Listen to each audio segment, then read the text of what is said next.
আপনাদের ভালোবাসা আসলাম এক অসহায় মেয়ের কাছে, আমরা শুনবো তার জীবন কাহিনী। আসসালামু আলাইকুম। ওয়ালাইকুম আসসালাম। হ্যাঁ আপু, কেমন আছো? আলহামদুলিল্লাহ ভালো, আপনারা ভালো আছেন? আল্লাহ তালা খুব ভালো লাগছে। আচ্ছা, তোমার নাম আর তোমার দেশের বাড়ি কোথায়? আমার দেশের বাড়ি হচ্ছে বগুড়াতে, আর আমার নাম হচ্ছে মিম আক্তার। মিম আক্তার। তোমার ফ্যামিলি তো তোমার আম্মু আর তুমি আছো। জি। আচ্ছা, তোমার কয় বছর বয়সে তোমার আব্বু মারা যায়? আমার আব্বু মারা গেছে তখন আমার 20 বছর বয়স ছিল।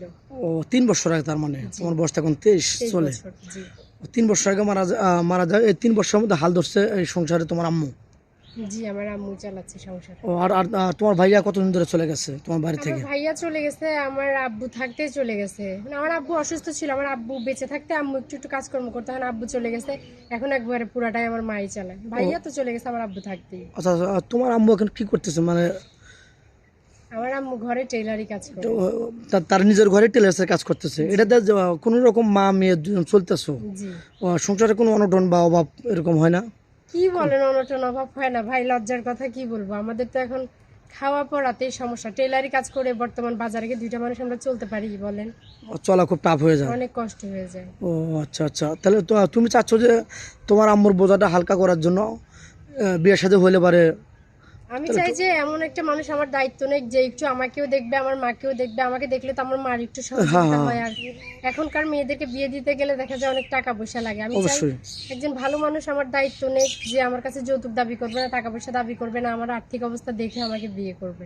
ও আচ্ছা আচ্ছা, অনেক সুন্দর কথা বলছো। তো যাই হোক, অনেক প্রবাসী ভাই আছে তার ওয়াইফ সর্বশান্ত করে চলে গেছে, তোমাকে বিয়ে করে তোমার বাড়িতে রাখতে চায় বা তোমার বাড়িতে বাড়ি করে থাকবে, এরকম কি থাকার মতো একটু ভিটা আছে, সে বাড়ি করে দিবে? আমাদের তো জায়গা সম্পদ কিছুই নাই, এখন সে যদি কিছু করে দেয় এটা তো আমার জন্য একদম আশীর্বাদ স্বরূপ হয়। হ্যাঁ, অনেক ভালো হয়। জি। তো যাই হোক, অনেক প্রবাসী ভাই আছে তার বউ অসুস্থ, দীর্ঘদিন ধরে অসুস্থ হয়ে পড়ে আছে, তাকে সেবা করার জন্য বা তার পাশাপাশি একটা বউয়ের দরকার, একটা ছেলে মানুষ ওয়াইফের দরকার হয়, ওরকম ম্যান হলে কি তুমি বিয়ে করবে কিনা? এখন উনি যদি আমাকে ছোট বোনের মতো করে মেনে নেয়, আমিও তো তাকে বড় বোনের মতো করে মেনে নিব। একটা বড় বোন থাকলে আমি তাকে সাহায্য করতাম না, সব অবশ্যই। কাজে হেল্প করতাম না, সেবা করতাম না? জি। তো সে আমাকে মেনে নিলে আমিও তাকে মেনে নিব, অসুবিধা নেই। তোমার কোনো আপত্তি নেই? জি না, আমার কোনো আপত্তি নেই। আচ্ছা, পরে তো আবার বাধা সৃষ্টি করবে না বা অশান্তি করবে না আমি জানি? তো দেখে শুনেই যাবো, আমি কেন পরে বাধা সৃষ্টি করব বলেন? ও আচ্ছা, যাই হোক, তুমি কি আদৌ ফোন কিনেছো? আমার ফোন নাই ভাই, ফোন কেনার টাকা আছে আমাদের, ফোন কিনবো? আচ্ছা, দুঃখের কথা একটা বলি, তুমি কতদিন ধরে গরু গোস খাও না? আমরা কোরবান গেছে, কোরবানিও খাইতে পারি নাই। ও এত কষ্ট, মানে গরু গোস খালি কুরবানি ছাড়া খেতে পারো না? না, খালারা কুরবান দিছিল কিন্তু দিতে আসে নাই, আমরা যাই নাই এই জন্য। দেখছেন, একটা একটা মেয়ের মনের ভিতরে কতটুকু কষ্ট থাকলে কান্না করে আর দুঃখ করে কথা বলে। সে কোরবানির গোশ ছাড়া সে 1 বছরের ভিতরে গোশ খাইতে পারে নাই, এরকম দুঃখের কথা আর কীভাবে বলবে বলেন মিডিয়াতে এসে?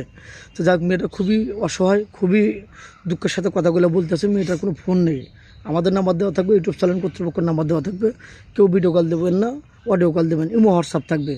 ভালো থাকবেন, সুস্থ থাকবেন, এই বলে শেষ করে দিলাম। আল্লাহ হাফেজ।